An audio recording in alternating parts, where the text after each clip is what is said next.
बिस्मिल्लाहिर्रहमानिर्रहीम अस्सलाम वालेकुम। पतंग कहानी में दो बहुत ही मज़ेदार वाक़यात के साथ आपकी खिदमत में हाज़िर हूँ।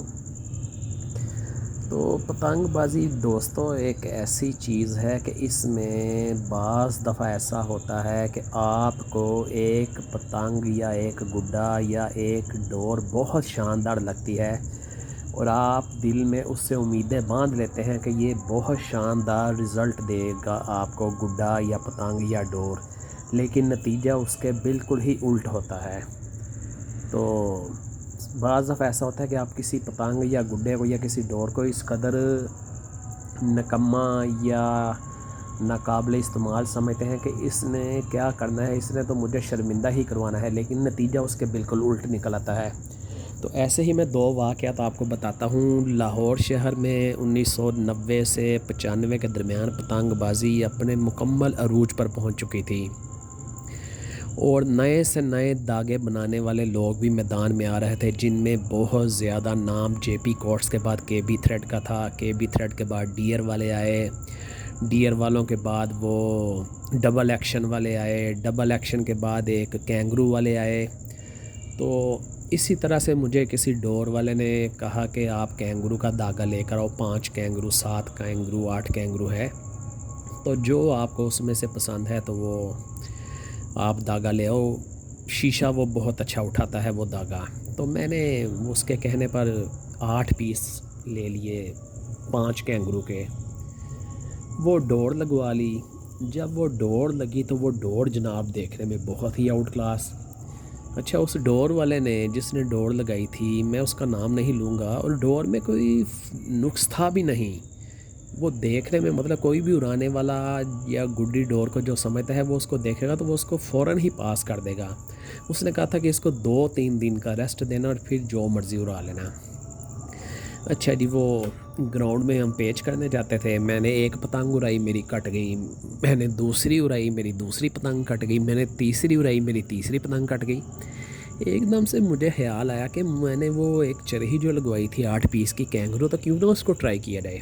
अच्छा, वो मैंने बैग में से वो चरखी अपनी निकाली और हम लोग अमूमन साढ़े 4 गिट्ठी पतंग उड़ाते थे या कभी कभी 5 गिट्ठी जब हवा कम होती थी। ले जी, वो मैंने चरखी निकाली। जो मेरी दफ़ के 1-2 दोस्त थे जानने वाले, जब उन्होंने वो चरखी देखी तो उन्होंने भी बड़ी तारीफ़ की। ले जी, पतंग उड़ाई, पतंग छोड़ी, पेच हुआ। पेच लगाने के लिए जैसे ही मैंने पतंग ऊपर से लगाई, ऐसे छूते साथ ही मेरी पतंग उग गई। मैंने कहा अच्छा। वो दोस्त ने कहा नहीं, तू पेचा नहीं सही लाया, डोर तो बड़ी शानदार है, तुम एक और पतंग उड़ाओ। मैंने उससे एक और पतंग उड़ाई। अच्छा, वो भी मैंने, मुझे ज़्यादा जो था ना तरीका या ज़्यादा शौक़ मुझे ऊपर से पेच लगाने का था। मैंने फिर वो ऊपर से लगाई, लगाते साथ ही वो मेरी चली गई। ले जनाब, 2 चलेगी। मैंने शर्मिंदा सोकर चुप करके उसके ऊपर अखबार लपेटा और बैग में रख दिया और मैं बैठ गया। मुझे उस दिन 5 पड़ गई, मैंने काटी कोई नहीं। फिर कोई 2-4 दिन गुजरे, फिर मैंने वो पतंग उड़ाई उसे छत से, घर की छत से। उड़ाते साथ ही वो किसी हमसाये के साथ पेच लगाया, लगाते साथ ही मेरी चली गई। मुख्तसर ये है कि वो 20 गोट की चरखी थी 8 पीस की। वो मैंने उसके साथ गुड्डा उड़ाया, कटवाया, पतंग उड़ाई, कटवाई, छोटा गुड्डा उड़ाया, कटवाया, बड़ा गुड्डा उड़ाया, कटवाया। ले जी, वो करते करते कोई 16 से 17 गोट डोर वो मैंने उड़ा दी और मुझे एक भी पेच काटना नसीब ना हो सका। मैंने वो तंग आकर ना फेंक दी घर में कि अब भी मैंने इसको हाथ भी नहीं लगाना। मैं उस डोर की तरफ से इंतहाई बदजन हो गया। अच्छा, वो खुदा की करनी ऐसी हुई कि वो 1-2 महीने पड़ी रही तो सर्दी ज़्यादा शुरू हो गई।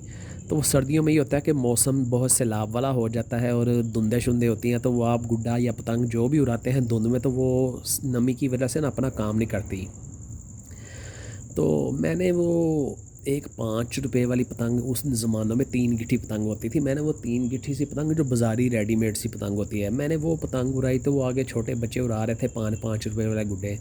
मैंने उससे ना, उस पतंग से उन लोगों के 2-3 गुड्डे काट दिए। मैंने कहा चलो शुक्र है कि 600-700 रुपये की चरखी है और ये देखें कि ये शर्मिंदा करवा रही है, तो कोई ना पेच काटना नसीब हो रहा था, चलो कुछ काट लिया। मुख्तसर के वो मैंने मुख्तलिफ़ दिनों में वो पतंग उड़ाता था। वो चरखी का जो टोटा पीछे 2-3 गोट का रह गया था वो था। ले जनाब मैंने उस पतंग से वो आखिरी ख़त्म होते होते चरखी से तकरीबन कोई 28 से 30 पेच काट दिए मुख्तलिफ़ दिनों में, जिसमें 8 आने वाला शरला से लेकर 2.5 तवा गुड्डा तक भी शामिल था कि मैंने उस पतंग से 2.5 तवा गुड्डा तक भी काट दिया था। तो ये मतलब होता है कि ऐसा रिज़ल्ट आपको मिलता है कि वो जिस डोर को मैं बहुत शानदार और मेरे दोस्त और पतंग उड़ाने वाले शानदार तस्वर कर रहे थे, उस डोर ने तकरीबन 7 पीस तो एक पेच भी नहीं काटा, और 8वें पीस ने वो काम किया कि उसने बाकी 7 पीसों के भी पैसे पूरे कर दिए। ये तो हो गया किस्सा एक। अब दूसरा किस्सा मैं आपको सुनाता हूँ। मैं बहुत ज़्यादा डोर लगवाया करता था बाटी गेट में छोटे नन्हे से। अच्छा, छोटे नन्हे से, उनके भाई हाजी फीस से, और बड़े नन्हे से और मुनीरा पहलवान से। तो छोटे नन्हे का एक भांजा था लब्बा, लब्बा उन्हीं के अड्डे पे काम करता था। लब्बा बहुत अच्छा कारीगर था।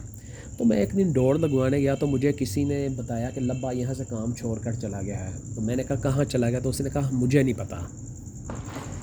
अच्छा, मैं वो मोरी गेट मुनीरे पहलवान के अड्डे पे आ गया। वहाँ उनको 1-2 चरखियाँ दी। चरखियाँ दे के तो मैं वो अंदरून लुहारी की बैक साइड पे बाग के साथ साथ गली सी जाती है जो सीधा मोची दरवाजे की तरफ जाती है, मैं वहाँ से गुज़रा था। तो मैंने देखा कि लुहारी मस्जिद के पीछे जो बाबा बल्ला का अड्डा होता था, लब्बा वहाँ पर काम कर रहा है।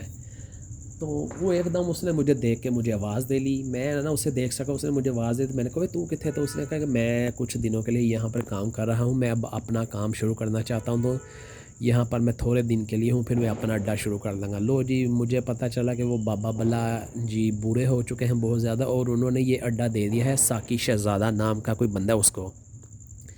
मैंने लब्बे को कहा यार लब्बे, मैंने एक चरखी लगवानी है 5 नंबर, तो धागा तुम्हारे पास है? तो उसने कहा हाँ धागा पास है, आप आके ना परसों चरखी ले जाना।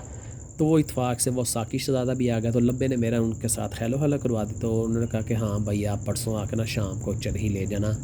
तो उस ज़माने में 190 रुपये की कौन 5 रीच की होती थी, और अड्डे वाला अगर आप अड्डे वाले से डोर लगवाते थे तो वो 10 रुपये ऊपर वो आपसे 200 रुपये उसके ले लेते थे, और 40 रुपये 35 रुपये उन दिनों में डोर का रेट चलता था पीस का।